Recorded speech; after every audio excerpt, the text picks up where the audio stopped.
c'est extraordinaire. Passionnant, enthousiasme. Moi, je veux que tous mes collègues y aillent.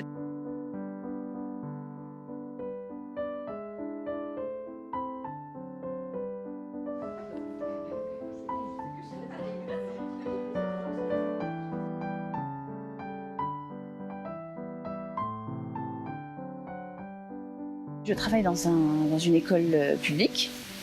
Je suis enseignante en CP-CE1 cette année. J'enseigne dans un dispositif FRAZ à Asnières. Et j'enseigne dans un établissement pas forcément très évident, parce que c'est beaucoup d'élèves qui ne sont pas forcément aidés à la maison. On ne peut pas laisser nos élèves arriver au collège avec ces difficultés-là. Bon, ça fait que 7 ans que j'enseigne, mais j'étais basculée dans l'enseignement sans aucune formation finalement. Enfin, on apprend au fur et à mesure de notre première année, mais on n'a pas d'outils. C'est vraiment la première formation, après toutes les autres formations que j'ai pu faire, aussi riches soient-elles, auprès de médecins, d'associations, qui a permis d'outiller correctement les enfants pour qu'ils deviennent acteurs de leur réussite et qu'ils prennent en main leur parcours scolaire malgré leurs difficultés. Depuis la loi du 11 février 2005, il y a cette obligation de scolariser des enfants en situation de handicap, ce qui fait que depuis 2005, donc depuis à peu près une quinzaine d'années,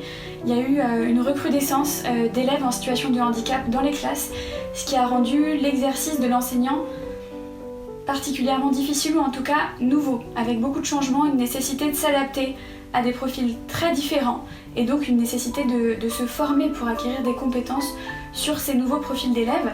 Ça a été une année vraiment extraordinaire. Avec cette formation, j'ai pris conscience que nous, cet élève-là pouvait faire partie de ma classe avec ses difficultés. C'est très rare d'avoir une formation déjà sur un an. On acquiert certaines petites choses, on en reparle 2 mois après, on voit ce qui a marché, ce qui n'a pas marché, on a un suivi. C'est une femme qui est très très à l'écoute. Et elle nous a donné sans compter. On se sent vraiment écouté dans nos difficultés, aidé ou confirmé dans nos réussites. À chaque fois, j'en ressortais requinquée. Un grand merci. Merci infiniment.